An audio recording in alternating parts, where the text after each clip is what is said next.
আমি অনলাইনে ভিডিও বানানো শুরু করি 2016 সালের দিকে এবং আমার মনে আছে ঢাকায় বারান্দায় আমি কানে একটা সাদা হেডফোন লাগায় মোবাইল দিয়ে রেকর্ড করে ভিডিও বানাতাম।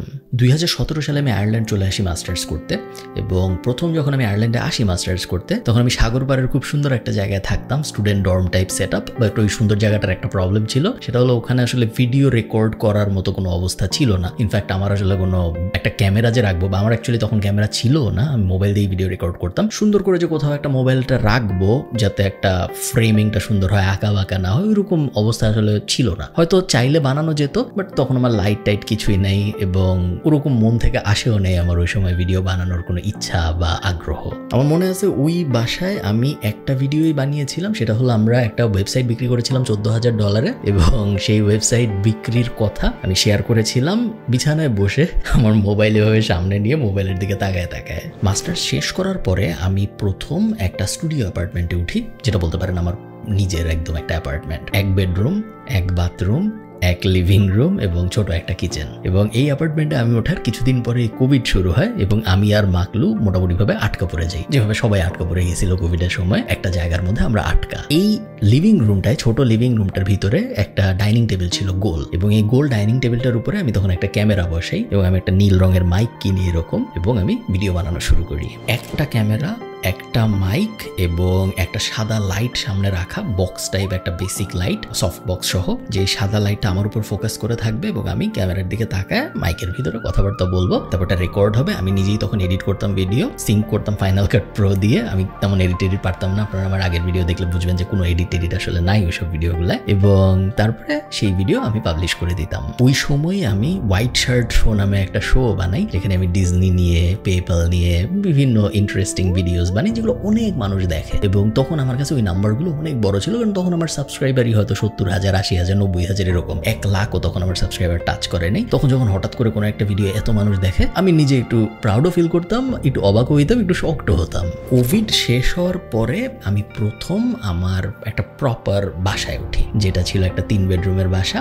এবং এই বাসায় ওঠার পরে 3টা বেডরুম যেহেতু আমার লাগবে না, সো একটা বেডরুমকে আমি পুরোপুরি অফিসে কনভার্ট করে ফেলি। এই সময় আমি মোটামুটি রেগুলার হয়ে গেছি ভিডিও নিয়ে, অনেক ভিডিও বানাচ্ছি, প্রত্যেক সপ্তাহে একটা ভিডিও বানানোর চেষ্টা করছি। অনেক মানুষ দেখছেও, একটা নতুন লাইটও যুক্ত হয়েছে। আগে শুধু একটা সাদা লাইট ছিল, এরপরে আমি একটা ওয়ার্ম লাইটও যুক্ত করি আমার জীবনে, এবং মোটামুটি ভালোই চলতেছে সব।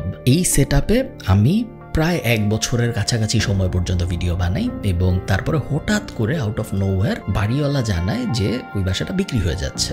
ওই সময় আমার এজেন্সির বয়স নতুন, মাত্র শুরু হয়েছে, 1-1.5 বছর হয়েছে, মানে মাস্টার শেষ করার পরে যেহেতু শুরু করা, সো খুব বেশি টাইম মাঝখানে যায়নি। এবং আয়ারল্যান্ডের সিস্টেম হলো, সম্ভবত বিদেশের বেশিরভাগ জায়গায় একই রকম নিয়ম, বিজনেসের বয়স একটা সার্টেইন ইয়ার না হওয়া পর্যন্ত মর্টগেজ নিতে একটু কষ্ট হয়, বা ব্যাংক থেকে যে কোনো ধরনের ট্রানজাকশন করতেই আসলে কষ্ট হয়, নর্মাল ব্যাংক অ্যাকাউন্ট, ডেবিট ট্রানজাকশনগুলো বাদ দিলে। তো আমার ইচ্ছা ছিল বাসা কেনার, বাট ওই সময় আসলে হিসাব নিকাশ মিলে নেই এবং আমি কিনতে পারি নাই। ওই বাসা ওই ল্যান্ডলর্ড, বাড়িওয়ালা অন্য কারো কাছে বিক্রি করে দেয় এবং আমার মুভ করতে হয়। আমি নতুন বাসায় চলে আসি, 2 বেডরুমের অ্যাপার্টমেন্ট। সো 3 বেডরুমের হাউস থেকে, দোতলা হাউস থেকে আমি আবার 2 বেডরুমের অ্যাপার্টমেন্টে চলে আসি। একটা তো বেডরুম এবং আরেকটাকে অফিসে কনভার্ট করে ফেলা হয় আবার। আপনাদের মনে আছে যে পিছনে বক্স টাইপ একটা সেটআপ ছিল, এবং ওই বক্স টাইপ সেটআপেও আমি প্রায় 1 বছরের মতো ভিডিও রেকর্ড করি। তখন অলরেডি আমাকে অনেক মানুষ দেখতেছে এবং আমার সাবস্ক্রাইবার 2 লাখ, 3 লাখ, 4 লাখ এরকম। অ্যাপার্টমেন্টটা খারাপ ছিল এরকম না, বাট যেহেতু তার আগে আমি দোতলা একটা বাসায় থাকতাম এবং তারপরে হঠাৎ করে অ্যাপার্টমেন্টে মুভ করি, নিজের ইচ্ছায় না, বাসাটা বিক্রি হয়ে যাচ্ছে এই জন্য। সো একটু খুঁতখুঁতানি ছিল এবং একদমই সমস্যা ছিল না তা না, হাবিজাবি সমস্যা ছিল অ্যাপার্টমেন্টে, লাইক একবার ডিশওয়াশার নষ্ট হয়ে গেল ইত্যাদি ইত্যাদি। তেমন কোনো সিরিয়াস সমস্যা না, বাট সমস্যা ছিল। তো 1 বছর পরে ওই অ্যাপার্টমেন্ট থেকে আবারও হাউসে মুভ করা হয়, যে হাউসটা আপনারা এখন দেখতেছেন, একটা 3 বেডরুমের হাউস, এবং সেম ফিলোসফি আবারও অ্যাপ্লাই করা হয়। 3 বেডরুম তো আমার দরকার নেই, সো একটা এই বেডরুমটাকে কনভার্ট করে ফেলা হয় একটা স্টুডিওতে, ইউটিউব স্টুডিও / অফিস, এরকম একটা সেটআপ এখানে বানায় ফেলা হয়। এই রুমটার ভালো ব্যাপার হলে এই রুমে অলরেডি একটা ডার্ক কালার করা ছিল এবং আমার সবসময় ডার্ক কালার পছন্দ, কারণ ডার্ক কালারে আমার ফিল হয় যে ভিডিও দেখতে বেশি সুন্দর লাগে, সাবজেক্ট এবং পিছনের জিনিসপত্রের সুন্দর একটা সেপারেশন হয়। গেন আমার ফিলোসফি, আমি ফটোগ্রাফার না, আমি তো ভালো জানি না। এবং তারপরে গত 1.5 বছরে আমি এই রুমে বসে আপনাদের দিকে, এখানে ক্যামেরাটার দিকে তাকায় অনেক ভিডিও বানিয়েছি। আমি হাজার হাজার কনসালটেশন কল করেছি, আমি শয়ে ভিডিও, শয়ে আমি ঠিক জানি না এক্স্যাক্ট কত, বাট মোটামুটি প্রত্যেক সপ্তাহে আমি ভিডিও বানিয়েছি এখানে বসে আপনাদের দিকে তাকায়। এবং অনেক মানুষ দেখেছেন আমাকে এই সময়, কোটি মানুষ দেখেছেন বললে ভুল হবে না, কারণ অ্যাকচুয়ালি কোটি মানুষ দেখেছেন। অনেক সাবস্ক্রাইবার বাড়লো, 10 লাখ ফলোয়ার হইলো, 10 লাখ সাবস্ক্রাইবার হইলো, এই হইলো সেই হইলো, অনেক কিছু হইলো। এবং এই বাসাটাও ইন জেনারেল আমার অনেক পছন্দ। তার কারণ not because subscriber, room, office, ওই জন্য না, বাসাটা পছন্দ তার কারণ এই বাসায় আম্মু 1 মাস থেকে গেছে। এই বাসার পিছনে একটা বিশাল গার্ডেন ছিল, যেখানে আমি বিশাল বড় করে বাগান করেছি। এই বছর আপনারা যারা ভিডিও দেখেছেন আপনারা জানেন যে অনেক কিছু ফল আইছি। একটা ইমোশনাল অ্যাটাচমেন্ট হয়ে যায়। প্লাস প্রতিবেশীরাও খুব ভালো, প্রতিবেশীদেরও বিড়াল আছে 2টা, এবং ওভারঅল বেশ ভালো এক্সপিরিয়েন্স। একটা মজার জিনিস দেখাই, এখন তো অনেক সাদা দেখা যাচ্ছে, বাট এই যে এই জায়গায় আপনারা একটা দাগ দেখতে পাচ্ছেন, এখানে আমি একবার আমার গোল্ডেন প্লে বাটন ঝুলাইছিলাম। এবং গোল্ডেন প্লে বাটন ঝুলানোর পরে দেয়ালের চামড়া সহ গোল্ডেন প্লে বাটন ঠাস করে নিচে পড়ে গেছিল। এবং তারপরের থেকে আপনারা আমার অনেক ভিডিওতে হয়তো খেয়াল করছেন, এরপরে আমি ওখানে একটা রং দিয়ে আঁচড় দিয়েছি, বাট এক্স্যাক্ট রং না, একটু অন্যরকম একটা রং, যে কারণে বোঝা যায় এখানে মনোযোগ দিয়ে তাকালে যে ওখানে আসলে সেম রং নাই। এভাবেই কিন্তু আমি গত 1 বছর ভিডিও রেকর্ড করেছি। আপনারা যারা খেয়াল করছেন তারা দেখছেন যে আমার পিছনে এই জায়গাটা এরকমই ছিল। তো এই বাসায় অনেক মেমোরিজ, অনেক ফান মেমোরিজ, এবং সবকিছু অনেক ভালো ছিল এই বাসায়। প্রশ্ন আসতে পারে তাহলে এত কিছু ভালো থাকার পরেও কেন আমি এই বাসা ছাড়তেছি? কারণ একটা বাসা কিনেছি 4%-এর আশপাশে ভ্যারিয়েবল মর্টগেজ, 5 লাখ ইউরোর আশপাশে বাসার দাম। বাট বাসার ইকোনমিক্স নিয়ে আরেকটা ভিডিওতে আমরা কথা বলবো। এই ভিডিওটা বাসার ইকোনমিক্স নিয়ে কথা বলার জন্য না। গত 1 মাস ধরে আমি নতুন বাসা গুছাচ্ছি, এবং নতুন বাসায় এইরকমই একটা ডার্ক কালার করেছি। আমি এই প্রথম পেইন্টিং করলাম নিজে, এবং আমি প্রথম কাটও কাটলাম, কারণ শেলফ টেলফ সব আমি নিজে বানাইছি। এবং বেশ কষ্টকর কাজ অ্যাকচুয়ালি, দেখলে মনে হয় সহজ, বাট পেইন্ট করা বা কাট কাটা এগুলো বেশ মেশিন দিই, বাট তারপরেও কষ্টকর কাজ। আস্তে আস্তে মুভ করছি, যেহেতু 1 মাসের মতো ওভারল্যাপ আছে। 1 মাস আমার ওই বাসাও আছে, আবার এই বাসাও ভাড়া দিচ্ছি। সো আস্তে আস্তে, এবং ওই বাসা কাছে, গাড়িতে 5 মিনিটের মতো লাগে ড্রাইভ করে যেতে। এই ভিডিওটা এই স্টুডিওতে রেকর্ড করা শেষ ভিডিও। এরপরে আমার আপনাদের সাথে দেখা হবে নতুন স্টুডিওতে, নতুন স্টুডিও বানানোর পরে। সো মাঝখানে একটা পজ থাকবে হয়তো, যতদিন আমি ভিডিও দিতে পারবো না। জাস্ট একটা ফাইনাল ভিডিও রেকর্ড করতে ইচ্ছা করলো এই জায়গায় বসে, যেহেতু এই জায়গায় বসে এত ভিডিও রেকর্ড করেছি, এত বিষয়ে কথাবার্তা বলেছি, এত সবসময় যে ইউটিউবের কথা বলতেছি তা না, অনেকের সাথে আমার কনসালটেশন কল হয়, অনেক কোর্স বানানো হয়েছে প্যাসিভ জার্নালের জন্য। সব মিলে খুবই ইন্টারেস্টিং 1.5 বছর কেটেছে আমার এই জায়গাটায় বসে। এবং আমি ডেফিনেটলি এই জায়গাটা মিস করবো, এই বাসাটা মিস করবো, বাট মুভ অন করতে হবে, এবং ভালো কোথাও মুভ অন করতে হবে। অপরচুনিটি আসলে না মুভ অন করার মধ্যে কোনো লজিক নাই। হোপফুলি নেক্সট যেটা মুভ করতেছি ওটা যেহেতু নিজের, সো ওখানে 5 বছর 10 বছর থাকা হবে বিফোর ফার্মে মুভ করা, যেটা আলটিমেট প্ল্যান, যে একটা বড় ফার্ম থাকবে, ফার্মে ঘোড়া থাকবে, ফার্মে কুকুর থাকবে, বিড়াল থাকবে, হাঁস মুরগি থাকবে, বিশাল বড় খামার হবে, যেটা আলটিমেট প্ল্যান। বাট ওই প্ল্যান আসতে এখনো দেরি আছে। আগামী 5-10 বছরের জন্য হয়তো নেক্সট যেটা মুভ করতেছি ওইটাই থাকা হবে। আজকে আমি লাইট খুলে ফেলবো।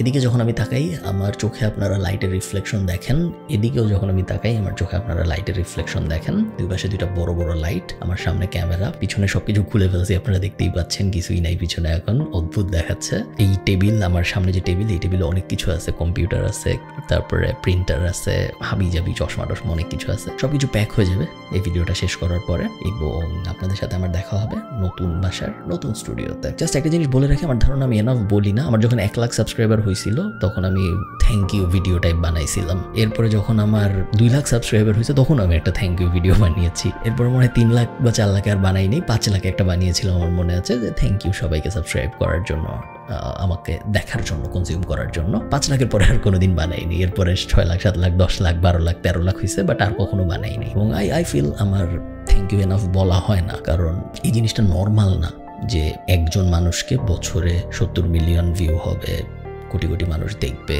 কথা শুনবে, শুধু দেখা না। দেখেন সোশ্যাল মিডিয়ার একটা নেগেটিভ ডমিনো এফেক্ট আছে, আপনারা অনেকেই হয়তো জানেন, যে সোশ্যাল মিডিয়ায় কেউ একটা কিছু করে, এরপরে হয় ওটা কাজ করে অথবা ওটা কাজ করে না। যদি ওটা কাজ করে তাহলে ওটা দেখে আরো অনেক কিছু করে, এবং এইভাবেই অনেক বাজে ট্রেন্ডে শুরু হয়। নাচ গান, হাবি জাবি, এই ক্রিঞ্জ ওই ক্রিঞ্জ, এই মারামারি, এই ধরাধরি, এই ধরনের জিনিসপত্র, বা ক্রিঞ্জি কন্টেন্ট বা খ্যাত জিনিসপত্র, বা আমার পছন্দ হয় না এরকম জিনিসপত্র, শুরুটা হয় নেগেটিভ ডমিনো এফেক্ট দিয়ে। একজন করে, সে অনেক ভিউ পায়, সে অনেক ভাইরাল হয়, এরপর আরো 10 জন ভাবে আমরাও করবো এটা, তারাও করে, এবং তারপর দেখা যায় 1 মাস 2 মাস 3 মাস 1 বছর 2 বছর পরে পুরো সোশ্যাল মিডিয়াটাই ওরকম, সবাই এই করতেছে, সবাই এর রোস্ট করতেছে, সবাই কামড়াকামড়ি করতেছে, মারামারি করতেছে। ওরকম সময় আমার মনে হয় নাই যে আমি নর্মাল একজন ইউটিউবের ভিডিও বানাচ্ছি, ক্যামেরার দিকে তাকায়, এন্টারটেইনমেন্ট ভ্যালু সেরকম নাই, অনেক মজার কথাবার্তা বলতেছি এরকম না। এরকম একজনের ভিডিও এত মানুষ দেখবে এবং শুধু ভিডিও দেখবে তা না, আমি তো অত পাবলিক ইভেন্ট করি না, বাট যখনই করেছি, আমি একটা স্ট্যান্ড আপ শো করেছিলাম, ওখানে মানুষ গ্রামগঞ্জ থেকে, ঢাকার বাইরের কোনার থেকে আসছিল। আমি যে কয়েকবার বিভিন্ন ইউনিভার্সিটিতে যাওয়ার সুযোগ হয়েছে আমার, সব জায়গায় আমি দেখেছি অনেক মানুষ আসছিল এবং আমারই মাঝে মধ্যে অবাক লাগে যে আমি হইলে কি যাইতাম নাকি এরকম কারোর জন্য। হয়তো আমি যেতাম না, 2-1 বাদ দিলে বেশিরভাগ মানুষের জন্য। সো সেইখানে আমার সাথে কথাবার্তা বলতে এত মানুষ আসে, এত মানুষ ফলো করে, ইন্সপায়ার্ড হয়, আমার নিজেরই অবাক লাগে মাঝে মধ্যে। সো থ্যাংক ইউ আপনারা যারা ফলো করেন, দেখেন। হোপফুলি আমি আপনাদের ইন্সপায়ার করতে পারি কোনো বিষয়ে, কারণ at the end of the day goal একটাই, সেটা হলো আপনাদেরকে ইন্সপায়ার করা এবং দেখানো যে লাইফ অনেক কিছু হতে পারে। লাইফ শুধুমাত্র ওটা না যেটা একটা টেমপ্লেটের মধ্যে আছে, বা লাইফ শুধুমাত্র ওইটা না যেটা একজন বলছে, লাইফ শুধুমাত্র এটা না যেটা ওই মামা, ওই চাচা, ওই বড় ভাই সাজায় দিয়েছে বা বাবা মা সাজায় দিয়েছে। লাইফ অনেক রকম হইতে পারে, অনেক ইন্টারেস্টিং হইতে পারে। নর্মাল একটা মানুষ কোনো কিছু ছাড়া ইউরোপে সেটেল হইতে পারে, নর্মাল একটা মানুষ কোনো কিছু ছাড়া বাংলাদেশি মানুষ বিদেশে যায় শুধু রেস্টুরেন্টই দিবে, এটা সত্য না। বাংলাদেশি মানুষ বিদেশে যে মার্কেটিং এর দুনিয়ায় ভালো করতে পারে, বাংলাদেশের মানুষ বিদেশে ঘুরে বেড়াইতে পারে। এমন না যে কোনো রকমে একটা দেশে গেছে তারপর ওই দেশেই বসে আছে বাকি 30-40 বছর, সে ঘুরে বেড়াবে পুরো দুনিয়া। বাংলাদেশের মানুষ এমন না যে বিদেশ যে ভুলে যাবে বাংলাদেশকে, রেগুলারলি আসবে, অনেক কিছু হইতে পারে। সো হ্যাঁ, গোল ওটাই, একটু ইন্সপায়ার করার চেষ্টা করা। ইন্সপায়ার্ড হইলে খুবই ভালো, যদি না হয় হোপফুলি তাও মজা হয়েছে এবং হোপফুলি মজা চলতে থাকবে। সো হ্যাঁ, থ্যাংক ইউ সবাইকে এই ভিডিওটা দেখার জন্য, এবং আপনাদের সাথে আমার দেখা হবে নতুন বাসায় এবং নতুন স্টুডিওতে। টাটা।